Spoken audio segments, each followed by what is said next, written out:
Okay. క్రీస్తునందు ప్రియమైనటువంటి దేవుని బిడ్డలారా, మరి యొక్క శుక్రవారం విజ్ఞాపన ప్రార్థనల నిమిత్తమై ఈ రీతిగా మనందరము కూడా ప్రభు ప్రేమను బట్టి ఈ జూమ్లో కలుసుకోవటం నిజంగా నేనైతే ఇది ఒక గొప్ప ధన్యతగా భావిస్తూ ఉంటాను. ప్రతిసారి కూడా నేను ఎప్పుడు కూడా దీన్ని ఈజీగా తీసుకోలేదు. మంచిదండి, దేవుని వాక్యంలోకి వెళ్దాం. సమయం కూడా మనకు చాలా ముఖ్యం కాబట్టి వాక్యంలోకి వెళ్ళటానికి ముందుగా ఇంతవరకు పాడినటువంటి పాటలో ప్రాముఖ్యంగా పలికినటువంటి ఒక పదం ఏంటి అనంటే, క్రీస్తే సర్వానికి అధికారి. దేనికి అధికారి అనంటే ఆయన పరలోకానికి అధికారి. ఆ పరలోకాన్ని ఎవరైనా పొందుకోవాలి అనంటే వారికి కూడా ఆయనే అధికారి. అధికారము కలిగినటువంటి వాడు క్రీస్తు. ఏ అధికారము కలిగి ఉన్నాడు అనంటే రక్షణ పైన అధికారము కలిగినటువంటి వాడు, రక్షించటానికి అధికారము కలిగినటువంటి వాడుగా. ఆ పాటలో అనేకములు ఉన్నాయి. దేని దేనికి అన్నటువంటిది చక్కని పాట. ఆ, ఏది ఏమైనా ఈరోజు ధ్యానం కూడా ఆ అధికారి అయినటువంటి క్రీస్తును ధరించిన నీవు నేను, లేకపోతే మనందరము కూడా బాధ్యతలు కలిగి ఉన్నాము. ఇవి అనుదినము మనము ఆచరించ లేకపోతే అనుసరించటానికి అవసరమైనటువంటి, తప్పనిసరిగా కలిగి ఉండవలసినటువంటి బాధ్యతల గురించి నేను ఈరోజు కొన్ని ముఖ్యమైనటువంటి విషయాలు ప్రభు హెచ్చరించాలని ఆశపడుతూ ఉన్నాడు. కాబట్టి మరలా జ్ఞాపకం చేసుకుందాం. ప్రకటన గ్రంథంలోని మాట, ఆత్మ సంగములతో చెప్పుచున్న మాటలు చెవిగలవాడు వినుగాక. క్రీస్తును ధరించుకున్నటువంటి ఒక విశ్వాసి తన అనుదిన విశ్వాస ప్రయాణంలో బాధ్యతలు కలిగి ఉండాలి. కారణం ఏంటంటే క్రీస్తు సర్వ అధికారి కాబట్టి. అట్టి సర్వ అధికారి అయినటువంటి ఆయన అధికారము కింద రక్షించబడ్డాము కాబట్టి మొట్టమొదటగా మన జీవితంలో మనము కలిగి ఉండవలసినటువంటి మాట ఏంటి అనంటే ఆయన సిలువను మోయుట. ఎందుకు ఆయన సిలువను మోయాలి అనంటే ఆ సిలువ కార్యమును బట్టే మనకు లభించినటువంటిది ఏంటి అనంటే రక్షణ భాగ్యము, ఆ పరలోకము, ఆ నిత్య రాజ్యానికి వారసులము కావాలి అని అంటే ఆ శిలువ కార్యమే ప్రధానమైనటువంటిది. ఆ శిలువలో ఆయన మరణించుట ద్వారా, ఆయన మరణాన్ని నీవు నేను విశ్వసించుట ద్వారా, ఆయన రక్తము వలననే నా పాపములకు క్షమాపణ అని మనము నమ్ముట ద్వారా, నమ్మిన ప్రతివానికి మోక్షాన్ని అనుగ్రహించాడు ఆ యేసుక్రీస్తు ప్రభువుల వారు. కాబట్టి ఆ రక్షణకు ఆధారమైనటువంటి అధికారము, అధికారి అయినటువంటి యేసుక్రీస్తు వారి యొక్క సిలువను ఆయన ఆ దినాన మోశాడు. కానీ మనకిచ్చినటువంటి ఒక గొప్ప మాట, బాధ్యత ఏంటి అని అంటే ఆ సిలువను నీవు నేను అనుదినము మన దైనందిన జీవితంలో మోయబద్ధులమై ఉన్నాము. ఇది ప్రధానమైనటువంటి మొట్టమొదటి బాధ్యత. రక్షించబడినటువంటి నీవు నేను సిలువను మోయుట అన్నటువంటిది చాలా ప్రాముఖ్యమైనటువంటి విషయము. ఈ మాట లూకాస్ వార్తలో ఆయనే పలికినటువంటి మాట. లూకాస్ వార్త 9వ అధ్యాయంలో 23వ వచనంలో ఆ మాట చక్కగా వ్రాయబడి ఉంది. ఆయన అనేకులతో మాట్లాడుతూ అందరికీ ఆయా విషయాలు అలా అలా అలా చెబుతూ వచ్చి శిష్యులతో మాట్లాడుతూ, నేను ఇంతకుముందు కూడా చెప్పాను, యేసుక్రీస్తు ప్రభువుల వారు జన సమూహముతో మాట్లాడాడు.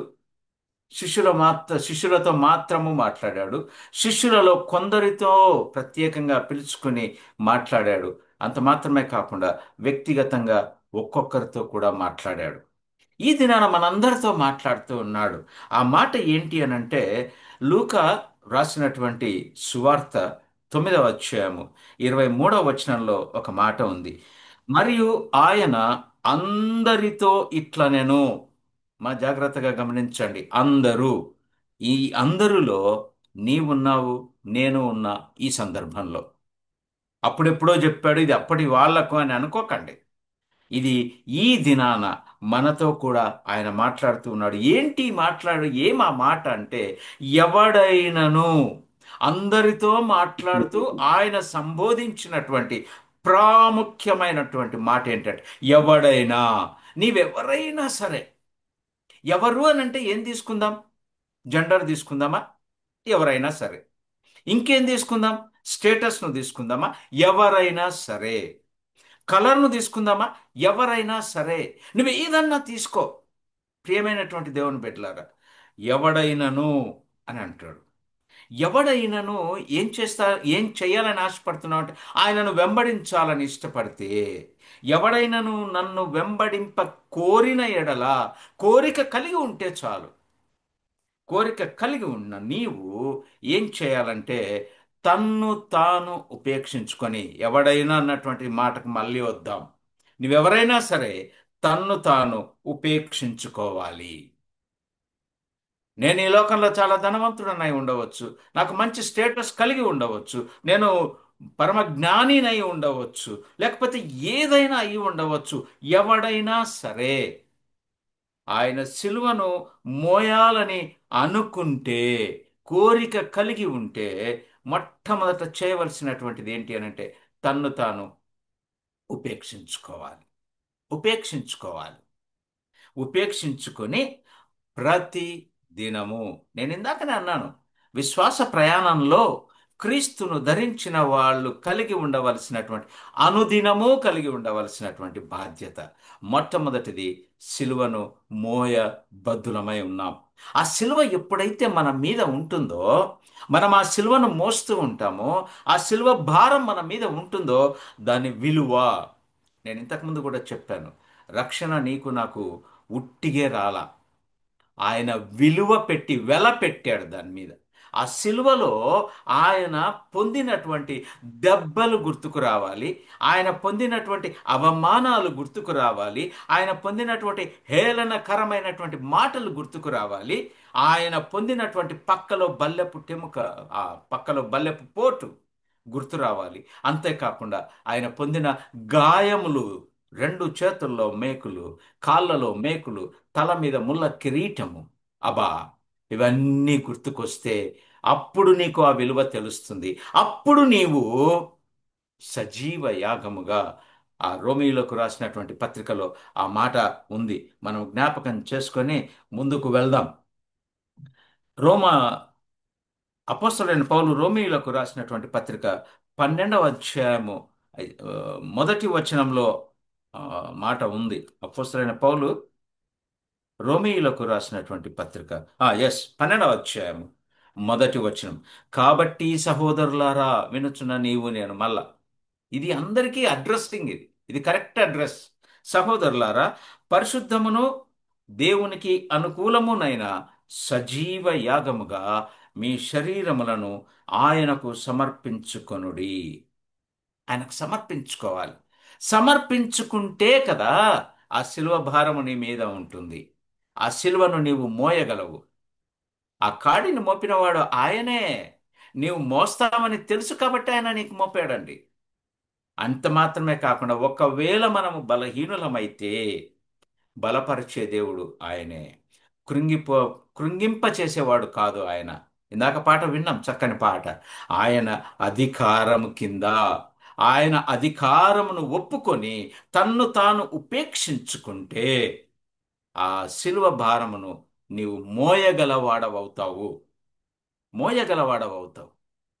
ఎందుకు మొయ్యాలి అన్నటువంటి మాట అక్కడ ఆయన చెప్తాడు. తన సిలువను ఎత్తుకొని నన్ను వెంబడింపవలెను అని అంటాడు. లూకాసు వార్త 9వ అధ్యాయం 23వ వచనంలో ఈ మాట ఉంది.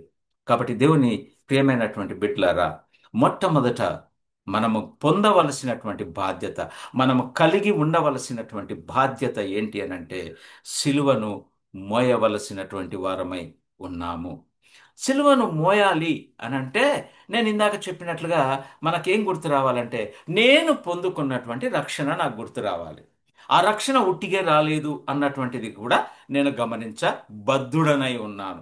మరి నాకు లభించినటువంటి ఆ రక్షణకు, ఆ భాగ్యానికి, ఆ సదాకాలము సదా నిత్య రాజ్యములో యేసుక్రీస్తు ప్రభువులతో ఆ పక్కలో సింహాసనం మీద కూర్చుండి రాజ్యాలను ఏలే అట్టి అధికారము ధన్యత పొందుకున్న నేను మరి ఏం చేయాలి? మ్రొక్కుబడులు చెల్లించాలి. అంటే పాత నిబంధన గ్రంథంలో మనకు మొక్కుబడులు అని వ్రాయబడి ఉంది. నూతన నిబంధన గ్రంథంలోకి లేకపోతే పరిశుద్ధాత్మని కాలంలోకి వస్తే మనము చెల్లించవలసింది ఏంటి అని అంటే కృతజ్ఞతాస్థుతులు చెల్లించబద్దులమై ఉన్నాం. ఆయన నాకిచ్చినటువంటి ఆ విలువైనటువంటి రక్షణ, ఆ ఎంతో ఉన్నతమైనటువంటి ఆయనతో సదాకాలము జీవించే ఆ భాగ్యం ఇచ్చాడే, దానికి కృతజ్ఞతాస్థుతులు చెల్లించబద్దులమై ఉన్నాం.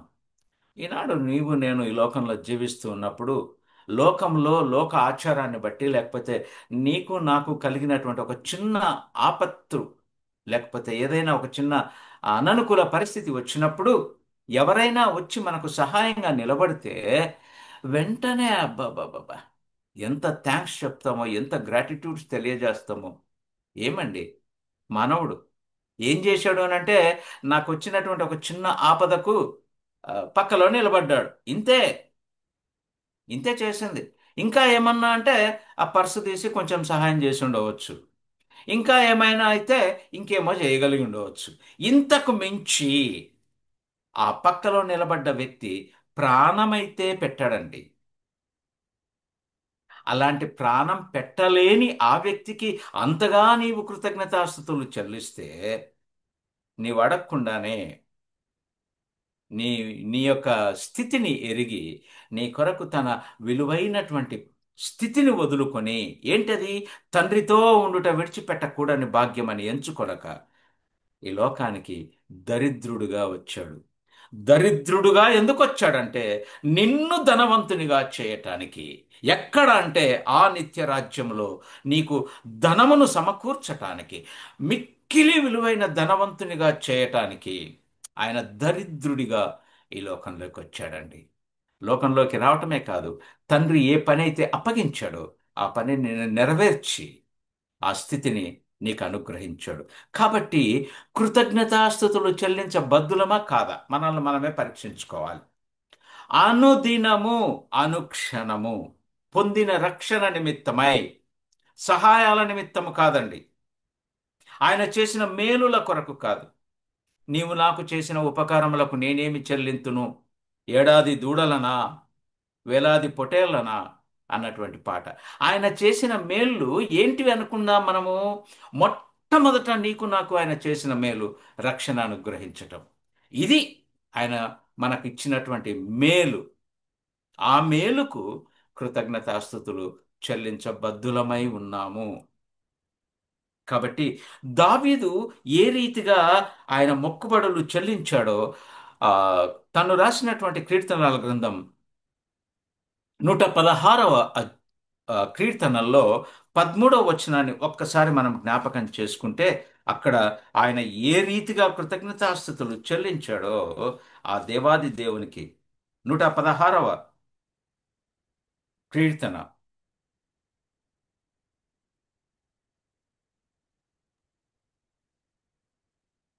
13వ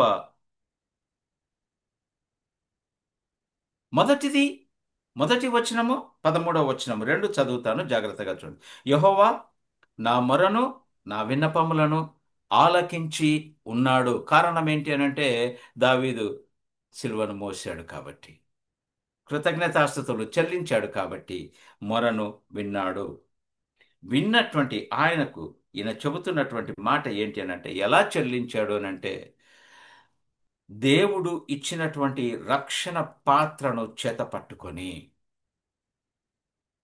నీవు నేను ఈ దినాన ప్రాముఖ్యంగా తెలుసుకోవలసినటువంటి విషయం ఏంటి అనంటే కృతజ్ఞతాస్థుతులు చెల్లించటానికి మనం వచ్చినప్పుడు ఆయన మనకిచ్చిన రక్షణ పాత్రను చేత పట్టుకోవాలి. ఆ రక్షణ పాత్రను చేత పట్టుకునే ఆయనకు కృతజ్ఞతాస్థుతులు చెల్లించబద్దులమై ఉన్నాము.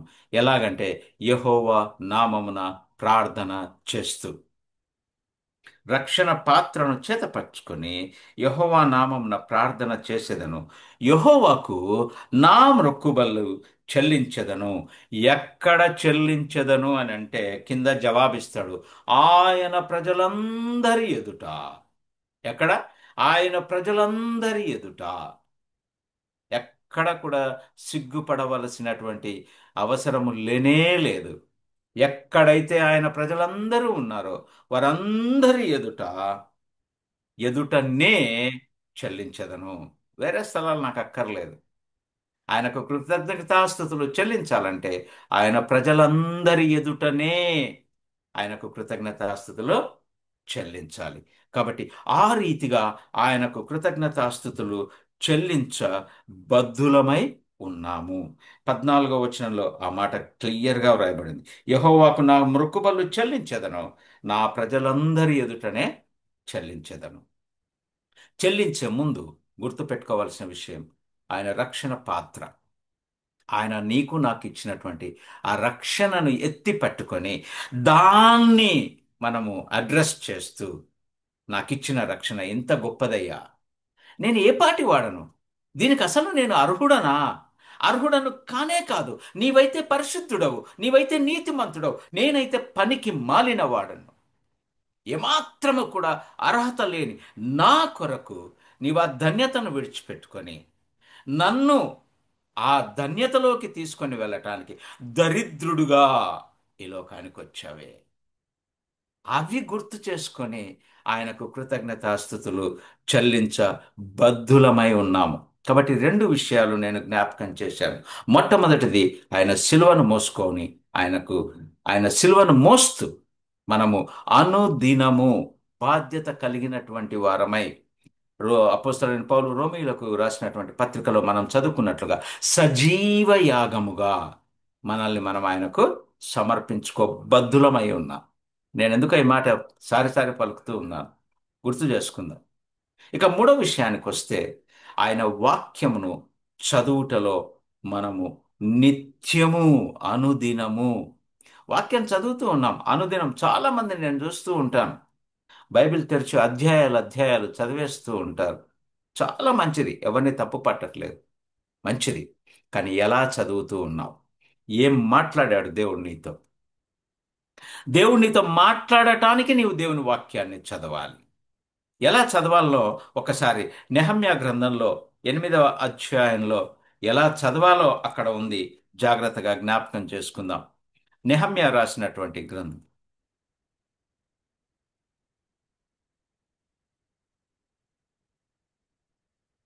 8వ అధ్యాయం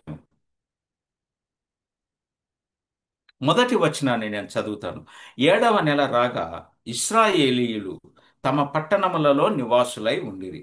అప్పుడు జనులందరూ ఏక మనస్కులై నీటి గుమ్మము ఎదుటనున్న మైదానమునకు వచ్చి, యెహోవా ఇశ్రాయేలీయులకు ఆజ్ఞాపించిన మోషే ధర్మశాస్త్ర గ్రంథము తెమ్మని ఎజ్రా అను శాస్త్రితో చెప్పగా,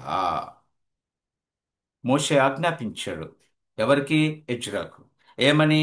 యెహోవా దేవుడు ఇచ్చినటువంటి ధర్మశాస్త్ర గ్రంథాన్ని తెమ్మని చెప్పాడు. చెప్పగా యాజకుడైన ఎజ్రా 7వ మాసము మొదటి దినమున చదవబడ దాని గ్రహింప శక్తి గల స్త్రీ పురుషులు కలిసిన సమాజమంతటి ఎదుటను ఆ ధర్మశాస్త్ర గ్రంథము తీసుకొని వచ్చి ఎక్కడో చదివినట్లుగా మనం చూస్తూ ఉన్నాం. అంతటా 4వ వచనం, అంతటా శాస్త్రియగు ఎజ్రా ఆ పని కొరకు కర్రతో చేయబడిన ఒక పీఠము మీద నిలవబడెను.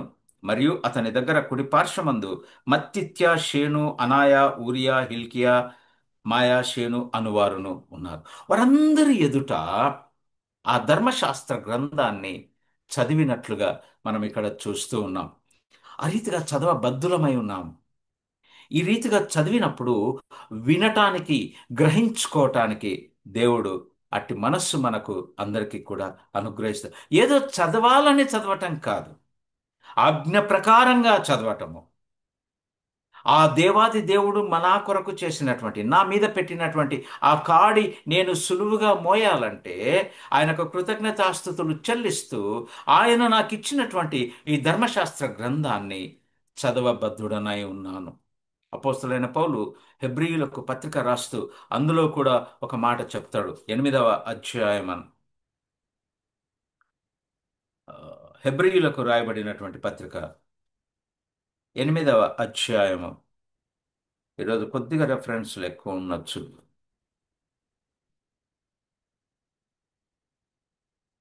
హెబ్రీయులకు రాసినటువంటి పత్రిక, క్షమించండి, 5వ అధ్యాయం.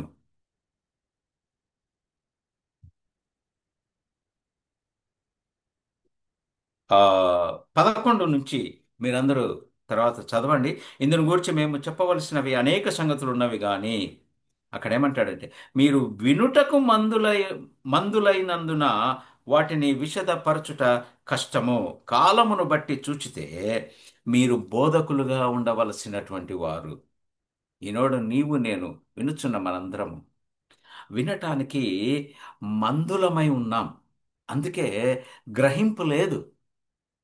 విశ్వాసంలో అనేక సంవత్సరముల అనుభవం కలిగినటువంటి నీవు నేను ఎలాంటి స్థితిలో ఉన్నాము అనంటే, పాలు తాగే శిశువులలాగా ఉన్నాం. ఎలా ఉండాలని అంటున్నాడు? బలమైన ఆహారము తీసుకోవటానికి సామర్థ్యత కలిగినటువంటి వారంగా ఉండాలి. బలమైన ఆహారం ఎవరు తింటారు? శక్తి కలిగినటువంటి వారు తింటారు. ఇలాంటి మాటలు, ఇలాంటి బోధనలు చేసినప్పుడు అనేకులకు అర్థం కాదు. ఎందుకు ఈ మాటలు ఏంటి ఇలాగా అని. ఎందుకు అర్థం కాదు అని అంటే, చదవవలసినటువంటి రీతిలో మనము చదవకపోవటమే, అర్థం కాకపోవటమే కారణం ఇదే, ఇంకేమీ కాదు.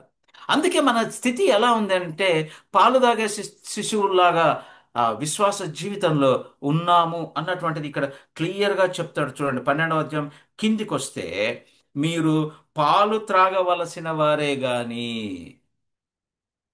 మీ స్థితి ఇప్పటికీ కూడా పాలే తాగుతున్నారు. పాలు ఎవరు తాగుతారు? శిశువులు తాగుతారు. పెద్దవారు ఏం చేస్తారు? ఆహారం తీసుకుంటారు. శిశువులకు పాలు బలమునిస్తాయి, పెద్దవారికి ఆహారము శక్తినిస్తాయి. ఇది మనకందరికీ తెలిసిందే. కానీ ఇంకా మనం ఎక్కడున్నామంటే, ఎవరో చెబితే వినే స్థితిలోనే ఉన్నాము. ఆహారం పుచ్చుకునే స్థితికి ఇంకా మనము రాలేదు. అందుకే మనం ఇంకా బోధకులముగా కాలేకపోతూ ఉన్నాం. ఎప్పుడైతే బలమైన ఆహారం అంటే ఏంటి? ఈ జీవాహారము, ఈ జీవాహారాన్ని మనము భుజించే వారంగా ఉండాలి. డైజెస్ట్ చేసుకోవాలి, అడగాలి, ఏం చదివానో అది గ్రహించుకోవాలి. మనకు అందరికీ సైన్స్ తెలిసిందే. క్షమించండి, ఒక 2 నిమిషాల్లో నేను ముగిచ్చేస్తాను. మనం ఆహారం తింటే ఆ ఆహారం అంతా కూడా ఇలా లోపలికి వెళ్ళి ఇంటెస్టైన్స్లో అదంతా కూడా డైజెస్ట్ అయిపోయి ఏమైతుంది? రక్తముగా మారుతుంది. రక్తముగా మారినటువంటి అదే కదా నీకు శక్తినిచ్చేది. నీవు తిన్న అన్నం కాదు. నీవు తిన్న అన్నం ఏమిగా మారుతుంది అని అంటే, మనం వెహికల్స్ వాడుతూ ఉంటాం, కారు, స్కూటీ, అవి ఇవి. వాటిలో ఏం పోస్తాం? పెట్రోల్ పోస్తాం, డీజిల్ పోస్తాం. పెట్రోల్ యాజ్ ఇట్ ఈస్గా దాన్ని నడిపించట్లేదు. పెట్రోల్ ఏమైతుంది? కైనెటిక్ ఎనర్జీగా మారి అది శక్తినిస్తుంది కారు నడవటానికి. ఈ బైబిల్ చదివితేనే నీకు శక్తి రాదు. మరి ఏం చేయాలి? మార్పు రావాలి, మారాలి. మారితే, దాన్ని నీవు తింటే, భుజిస్తే, దాన్ని నీవు జీర్ణించుకునే శక్తి కలిగిన వాడవుగా ఎదిగితే, అప్పుడు నీకు ఇది శక్తినిస్తుంది. సజీవ యాగముగా క్రీస్తు కొరకు నిలబడగలవు. అట్టి కృప దేవుడు మనందరికీ అనుగ్రహించునుగాక. కాబట్టి నేను 3 విషయాలతోనే ముగిస్తూ ఉన్నాను. సమయం కూడా ఎక్కువైంది. మొట్టమొదటిది, విశ్వాస జీవిత ప్రయాణంలో ఈ లోకంలో జీవిస్తున్న నీవు నేను అనుదినము వహించవలసినటువంటి బాధ్యత. మొట్టమొదటిది, సిలువను అనుదినము మనము భరించవలసినటువంటి వారమై ఉన్నాం, మోయవలసినటువంటి వారమై ఉన్నాం. రెండవది, ఆ ఆ సిలువను మోయటానికి ధన్యత ప్రభువు నీకు నాకు ఇచ్చాడు కాబట్టి ఆ ప్రభువుకు కృతజ్ఞతాస్తుతులు చెల్లించ బద్ధులమై ఉన్నాము. కృతజ్ఞతాస్తుతులు చెల్లించిన మనము బలము కలిగినటువంటి వారముగా క్రీస్తు కొరకు ఈ లోకంలో సాక్షులుగా జీవించాలి. సజీవ యాగముగా ఆయన కొరకు మనల్ని మనము సమర్పించుకోవాలి. అట్టి కృప మనకు రావాలి అని అంటే, ఇచ్చినటువంటి అనుగ్రహించబడినటువంటి ధర్మశాస్త్ర గ్రంథాన్ని పఠించబద్ధులమై ఉన్నాము. దాన్ని అర్థం చేసుకునే శక్తి కొరకు మనం కనిపెట్టవలసిన వారము. ఆ స్థితికి ఎదగాలి మనము. ఇంకా చిన్నపిల్లలాగా పాలే తాగుతా, ఆ దావీదు కీర్తన 23 చదువుతా, దావీదు కీర్తన మొదటిదే చదువుతా అంటే కాదు. ఏం చదవాలి? చదివింది ఏదో అది జీర్ణించుకోవాలి. జీర్ణించుకుంటే తప్ప నీకు శక్తి రాదు. ఎప్పుడైతే నీవు శక్తిమంతుడవుగా అవుతావో, ఎదుగుతావో, అప్పుడు నీవు బోధకుడిగా ఉంటావు. బోధకుడు అంటే మైకు పట్టుకొని బోధించమని కాదమ్మా, దయచేసి అపార్థం చేసుకోక. అట్టి కృప దేవుడు నీకు ఇస్తాడు. నేను మొన్న మొన్న ఈ మధ్య కాలంలో ప్రకాష్ అనేటువంటి ఆ ప్రొఫెసర్ కూడా ప్రభునందు నిద్రించినటువంటి విషయాన్ని నేను విన్నప్పుడు కొంచెం బాధ అయింది. ఆయన బోధలు కూడా ఆ, అలాగే ఉంటాయి. సెలబ్రిటీ కొడుకులందరూ కూడా 10, 14, 12, 13, 14, 15, 16 సంవత్సరాలు వారు కూడా స్టేజ్ మీద నిలబడుతూ ఉన్నారు. వారు కూడా బోధకులు అవుతూ ఉన్నారు. ఆయన చాలా వేదనతో ఆ మాట చెప్పాడు. నేను అదే విన్నాను, ఎందుకో అది తెలియదు కానీ ఆయన గురించి తెలుసుకుంటూ ఆ వీడియో చూస్తూ ఉంటే యూట్యూబ్లో ఆయన చెప్పిన ఆ మాటనే నాకెందుకో నేను అదే ఒత్తాను. అదేందో అదే వచ్చింది. కనిపెట్టకుండానే వేదికల మీదకి ఎక్కేసి దేవుని వాక్యాన్ని ప్రకటిస్తున్నారు. తొందరపాటు, తొందరపాటు. తొందరగా ఎదగాలని చూస్తే తొందరగా కింద పడిపోతాం. కనిపెడితే ప్రభు కొరకు బలముగా నిలవబడతాం. అట్టి కృప దేవుడు నీకు నాకు మనందరికీ కూడా అనుగ్రహించి విశ్వాస జీవిత ప్రయాణంలో దయచేసి ఈ ప్రయాణము ఈ బస్సులెక్కిపోయే ప్రయాణం కాదు. విశ్వాస జీవిత ప్రయాణం. ఇందులో బాధ్యతలు కలిగి ఉండాలి.